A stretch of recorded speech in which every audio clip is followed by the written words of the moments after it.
মন দিয়ে পড়াশোনা করলে কী লাভ তা যে মন দিয়ে পড়াশোনা করে সেই বোঝে। তুমি গরিব নাকি মেধাহীন এটা সমস্যা নয়, সমস্যা হলো তুমি মন দিয়ে পড়ছো কি না। মন দিয়ে পড়াশোনা করলে প্রথমত মাথা যথাযথ কাজ করে, পড়ার বোঝা দুটোই একসাথে হয়।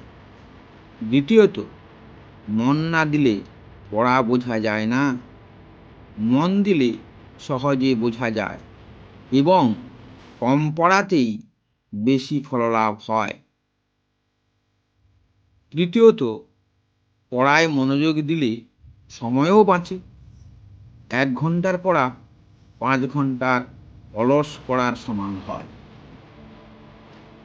চতুর্থত মন দিয়ে পড়া মানুষ জীবনে এগিয়ে যায়, কারণ তারা এক্সকিউজ দেয় না, রেজাল্ট ভালো করে।